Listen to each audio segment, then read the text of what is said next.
आज हम लोग पढ़ेंगे इवेंट्स ड्यूरिंग फोटोसिंथेसिस कि सिंथेसिस के दौरान क्या होता है। ठीक है, क्या क्या इवेंट्स होती, तो वन बाय वन करके हम डिस्कस करेंगे। पहला है absorption of sunlight by chlorophyll molecules, दूसरा है photolysis of water molecule, third है reduction of carbon dioxide into glucose means carbohydrate में रिडक्शन। तो सबसे पहला हम देखेंगे कि absorption of sunlight by chlorophyll molecules.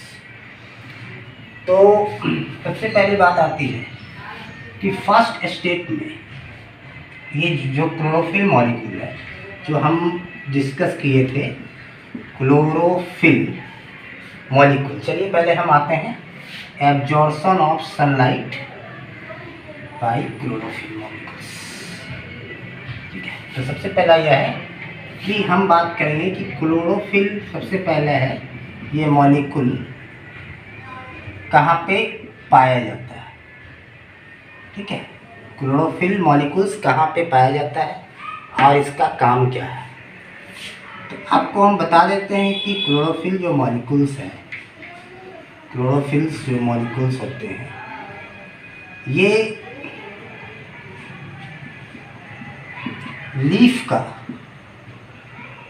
Leaf के अंदर एक ऑर्गन होता है, लीफ के अंदर एक ऑर्गन होते हैं। ठीक है, सेल ऑर्गन, इसको बोला जाता है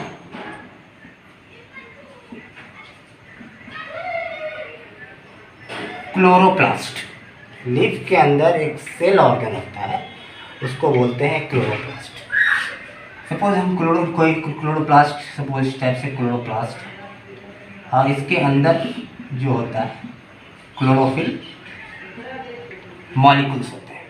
तो क्लोरोफिल मॉलिक्यूल्स का काम क्या है कि सनलाइट एनर्जी को ट्रैप्स करना है। ठीक है, सनलाइट एनर्जी को ट्रैप करना है। तो सबसे पहला स्टेप हो गया कि आपका क्लोरोफिल मॉलिक्यूल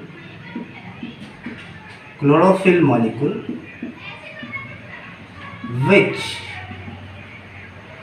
इज प्रेजेंट, कहाँ पे रहता है, which is present in the chloroplast, which is present in the chloroplast traps solar energy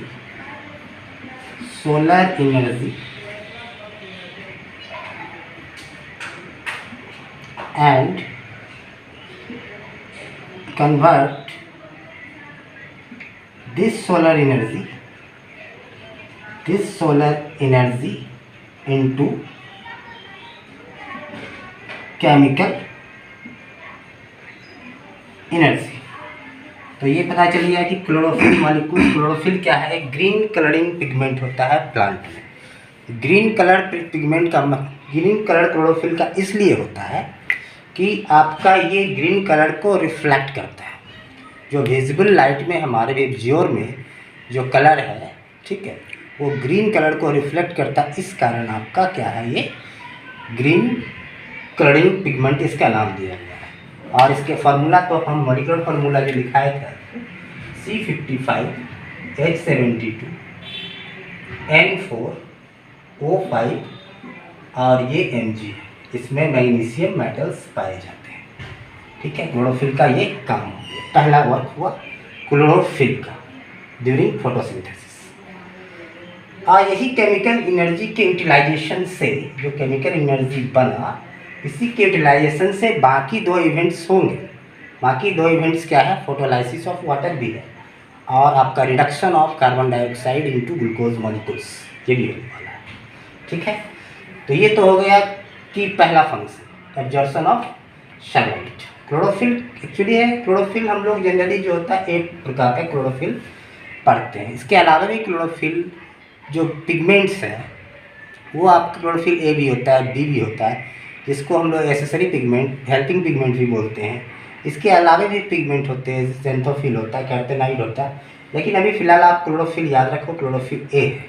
और याद रखेंगे एक चीज़, PAR जिसको बोलते हैं, PAR को बोला जाता है फोटोसिंथेसिस, फोटोसिंथेटिक एक्टिव रेडिएशन, जो सनलाइट से एक्टिव रेडिएशन, मतलब कि तो वो एक्टिव रेडिएशन क्या है, वो कहता है 400 नैनोमीटर से 700 नैनोमीटर के बीच में, ठीक है। अगर लाइट का जो वेवलेंथ इस रेंज में जब रहेगा, विजिबल लाइट का इस रेंज में रहेगा, तो फोटोसिंथेसिस क्या होगा, प्लांट में होगा और एक्टिव में होगा, ठीक। तो शायद पहला चीज़ आप लोग को समझ में आ गया क्लियरली क्लोरोफिल के बारे में। क्लोरोफिल के बारे में इतना आइडिया काफ़ी है आपके लिए, ठीक है। अब हम बात करेंगे सेकेंड स्टेप, सेकेंड इवेंट्स की। ये सेकेंड इवेंट्स की बात करेंगे। ये फिगर के बारे में आपको समझाएंगे।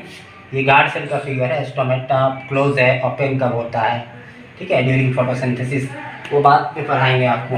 अब हम बात करेंगे आपसे कि सेकेंड स्टेप क्या था, फोटोलाइसिस ऑफ वाटर। क्या था? Photolysis of water. ध्यान देंगे, काफ़ी इंपॉर्टेंट टर्म है, photolysis of water molecule by using chemical energy. जो बना था फर्स्ट स्टेप में, उसी एनर्जी का यूज करके ये फोटोलाइसिस ऑफ वाटर होगा। तो फोटोलाइसिस ऑफ वाटर मतलब हो ही रहा है कि लाइसिस का मतलब टूटना होता है, वाटर मॉलिक्यूल का ब्रेकिंग हो, ठीक है।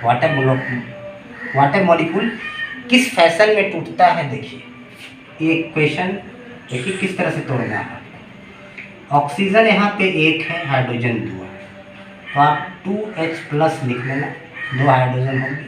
अब ये H+ का काम क्या होगा, थर्ड स्टेप में होगा, क्या है कि वहाँ पे जब हाइड्रोजन का एडिशन होगा तभी तो ग्लूकोज बनेगा। तो ये 2H+ हो गया और 1 ऑक्सीजन है। हम डायरेक्टली अगर हम ऐसा लिखते भी हैं तो 2 ऑक्सीजन हो जाता है। अगर इसके आगे हम हाफ लगा दें तो हाफ इंटू 2, ठीक है, आधा, 2 ऑक्सीजन इंटू हाफ क्या हो जाएगा, 1 ऑक्सीजन बच जाएगा, बैलेंस हो गया। अब देखिए कि चार्ज बैलेंस है या नहीं। यहाँ पे 2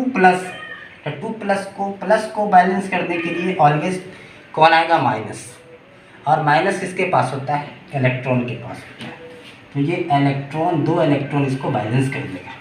इज इट क्लियर? एक क्वेश्चन आपको भूलना नहीं चाहिए। आप चाहते हो कि इस फ्रैक्शन को हटा दें, 2 हाफ O2 अगर हटा दें तो सारे को 2 से मल्टीप्लाई कर दो, हट जाएगा 2H2, 4H+। जब यहाँ 2 से मल्टीप्लाई करोगे तो O2 रह जाएगा और यहाँ 2 से मल्टीप्लाई करोगे तो 4 इलेक्ट्रॉन हो जाएगा। इस फैशन में याद रखना कि during photosynthesis water molecule break होते हैं। It is clear? अब देखिए, इससे पहले एक चीज़ हम आपको बताएंगे कि मॉडिफाई इक्वेशन ऑफ फोटोसिंथेसिस, ठीक है। फोटोसिंथेसिस का मॉडिफाई इक्वेशन क्या है, और ये जो ऑक्सीजन आ रहा है, ठीक है, अभी ऑक्सीजन आ रहा है, तो ये ऑक्सीजन जो आ रहा है कहाँ से आ रहा है, water molecules. This oxygen evolve during photosynthesis from water molecule, not from the carbon dioxides. चलिए देखिए, ये हो गया इसका मॉडिफाइड इक्वेशन, हम बताने जा रहे हैं। मॉडिफाइड इक्वेशन ऑफ क्या, फोटोसिंथेसिस का मॉडिफाइड इक्वेशन, ध्यान रखिएगा, ठीक है। आज इसको मॉडिफाइड करने वाला साइंटिस्ट था वॉन नील, ठीक है, इसको मॉडिफाइड करने वाला साइंटिस्ट था वॉन नील। ये साइंटिस्ट थे, इसको मॉडिफाइड किया था और ये बता दिए थे कि ये जो water molecules, oxygen comes from water molecule. तो देखिए यहाँ पे हम मॉडिफाइड क्वेश्चन लिख देते हैं, carbon dioxide raw material water है, और ये देखिए यहाँ पे सनलाइट है, आप जानते हैं, और यहाँ पे क्लोरोफिल मॉलिक्यूल है। मेनली कौन सा क्लोरोफिल एक्ट करता है, क्लोरोफिल A, ठीक है। तो रिजल्ट क्या देगा, ये C6, ये रिजल्ट दे देगा आपको C6H12O6O2, और जो है ये वाटर है। ये हो गया मॉडिफाइड इक्वेशन। आप चाहो तो यहाँ पे 6 लगा लें, यहाँ पे, ठीक है, 6 मॉलिक्यूल्स होगी, ठीक है, और यहाँ पे 6 ये हो गया। बैलेंस करना है, सारे को बैलेंस कर देते हैं। तो यहाँ पे क्या हो जाएगा आपका, यहाँ पे हो गया 12, ये 6, ये 6H2 हो गया, तो कितना हो गया, 12 और 12 24 हाइड्रोजन, यहाँ पे कितना आ जाएगा 12 अब देखिए ऑक्सीजन यहाँ कितना 6 2 12 12 6 18, यहाँ पे ऑक्सीजन कितना हो गया 6 6 12,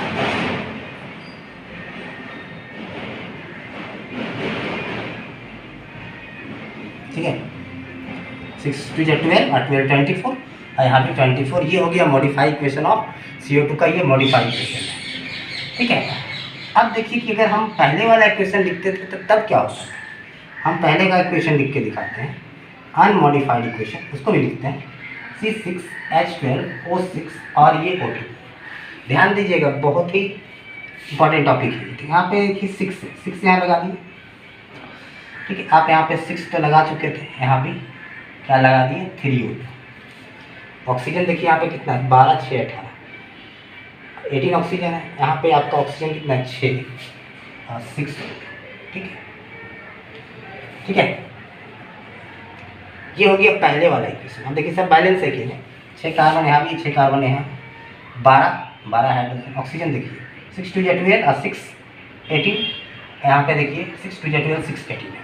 तो अब ये कह रहा है कि ये ऑक्सीजन कहाँ से आ रहा है, वाटर मॉलिक्यूल से। तो देखिए यहाँ पे ऑक्सीजन कितना है 6 ऑक्सीजन, यहाँ पे कितना ऑक्सीजन है 6 ऑक्सीजन है, और यहाँ पे ऑक्सीजन कितना है 12 ऑक्सीजन। अगर ये वाटर मॉलिक्यूल से आता है तो इधर भी, यहाँ 6 था तो इधर भी 6 होना चाहिए। आखिर यहाँ 6 है तो यहाँ 12 क्यों। दूसरे हिसाब से ये भी देख सकते हैं कि ऑक्सीजन का एटॉमिक वेट क्या होता है 16 इंटू 6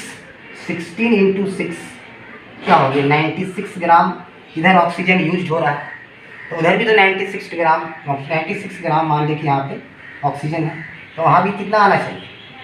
यहाँ पे क्या आ रहा है आपका देखिए 32 इंटू 6, यहाँ पे 192 ग्राम हो जाएगा। मतलब ऑक्सीजन वेरी कर रहा है, ऑक्सीजन क्या हो रहा है वेरी कर रहा है। तो ये इक्वेशन क्या हो गया गलत है। तो आपको क्या ध्यान रखना है, कौन सा इक्वेशन, ये वाला कि ऑक्सीजन ड्यूरिंग फोटोसिंथेसिस जो आ रहा है वो किससे आ रहा है, वाटर मॉलिक्यूल से। और ये वाटर मॉलिक्यूल इधर जो देख रहे हैं 6H2O बन के जो निकल रहा है, ये water molecule it comes from carbon dioxide. Is it clear. हाँ, तो आपको शायद ये समझ में आ गया फोटोलाइसिस ऑफ वाटर और मॉडिफाई इक्वेशन ऑफ फोटोसिंथेसिस, ठीक है। तो एक्चुअली ये हमारे साइंटिस्ट वॉन नील ने दिए थे कि ये बता दिए थे कि water molecule is essential for evolution of oxygen gas, ठीक है। और ऐसा इसलिए हुआ कि एक बैक्टीरिया को परफॉर्म करा के देखें, CO2 लिए, हाइड्रोजन सल्फाइड लिए, वाटर की जगह पे हाइड्रोजन सल्फाइड ले लिया, तो देखा कि ऑक्सीजन ना निकल के सल्फर निकलना शुरू हुआ। तो चलिए आगे भी आप पढ़ोगे उसको क्लास 11 का फोटोसिंथेसिस में। तो ये हो गया इतना दूर तक। अब देखिए कि अब फोटोसिंथेसिस के बारे में आपको क्या इन्फॉर्मेशन मिला, फोटोसिंथेसिस के बारे में आपको क्या इन्फॉर्मेशन कलेक्ट हुआ। सबसे पहले कोई पूछेगा फोटोसिंथेसिस से है क्या, तो फोटोसिंथेसिस क्या है, एक लाइफ प्रोसेस है, क्लियर है, प्लांट का ये लाइफ प्रोसेस है। दूसरा है कि एनाबॉलिक प्रोसेस है। कैसा है, एनाबॉलिक प्रोसेस। एनाबॉलिक भी क्लियर था आप लोग को कि एनाबॉलिक प्रोसेस में क्या होता है, आपका small molecules get converted into bigger molecules. उसके बाद फोटोसिंथेसिस क्या है ना, आपका कह सकते हैं कि इंडोथर्मिक प्रोसेस है। इंडोथर्मिक बोलिए कि इंडोथर्मिक हम इसलिए बोले, इंडोथर्मिक इसलिए फोटोसिंथेसिस को बोले हैं कि आपका जो देख रहे हैं इंडोथर्मिक, ये कब हो रहा है, सनलाइट के प्रेजेंस में। मतलब कि आपको एनर्जी देनी पड़ रही है, जहाँ रिएक्शन में एनर्जी देना पड़ता है, हीट एनर्जी दे रहे हो आप, वहाँ पे प्रोसेस क्या होगा। एक चीज़ और लगा सकते हैं, इंडोथर्मिक होगी, इंडोथर्मिक। साथ साथ देखिएगा एक चीज़ और याद रखिए कि ये एक रिडॉक्स रिएक्शन है, ये एक रिडॉक्स रिएक्शन है। रिडॉक्स रिएक्शन आपका केमिस्ट्री का पहला चैप्टर्स में है, उसका वीडियो भी आपको जल्द ही मिलने वाला है, आपका some basic chemical reaction and chemical equation के लिए, ठीक है। आप पढ़ते जाइएगा, टाइम टू टाइम आपको मिलते जाएगा फिजिक्स केमिस्ट्री बायोलॉजी। तो देखिए रिडॉक्स रिएक्शन कैसे है, थोड़ा सा हम रिडॉक्स पे आते हैं। रिडॉक्स कहता है कि removal of hydrogen is called oxidation. Hydrogen का निकलना ऑक्सीडेशन और हाइड्रोजन का जुटना रिडक्शन। तो देखिए आपको दिखा रहे हैं कि देखिए वाटर में से क्या निकल रहा है, वाटर से ऑक्सीजन बना, तो निकला क्या, हाइड्रोजन निकला।